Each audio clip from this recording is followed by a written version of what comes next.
పంచభూతాలను పంచముఖాలుగా కలిగిన నీవు రాక్షస సంహారానికి బయలుదేరే ముందు నువ్వు చేసే గర్జన అలా ఉంటుంది. ఎక్కడ ధర్మం ఉంటుందో అక్కడ రామనామం ఉంటుంది, ఎక్కడ రామనామం ఉంటుందో అక్కడ హనుమ ఉంటాడు అన్న నమ్మకం యుగాలు దాటినా నిలబడాలి అంటే హనుమ లేచి బయలుదేరు. రామనామ గొప్పదనం, రామభక్తుడి పరాక్రమమేంటో చూపించు. ఇప్పుడు నీ లక్ష్యం వీరాది వీరులు కూడా చేరుకోవడం సాధ్యం కాని శత్రు దుర్భేద్యంగా ఉన్న రాక్షస పాలితమైన రావణ లంక.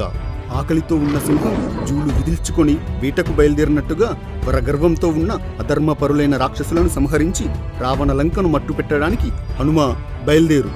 రావణుడి పతనానికి, శ్రీరాముడి విజయానికి మొదటి అడుగు నీదే కావాలి అంటూ జాంబవంతుడు హనుమను ఉత్తేజపరుస్తూ తన బలాన్ని తనకు గుర్తు చేస్తాడు. జాంబవంతుడి ప్రేరణతో శాప విమోచనం పొందిన హనుమ ఒక్కసారిగా తన శరీరాన్ని పెంచడం మొదలెడతాడు. వానరులందరూ చూస్తూ ఉండగానే ఇంతింతై వటుడింతై అన్నట్లుగా పెరుగుతున్న హనుమ ముందు ఆకాశాన్ని అందుకు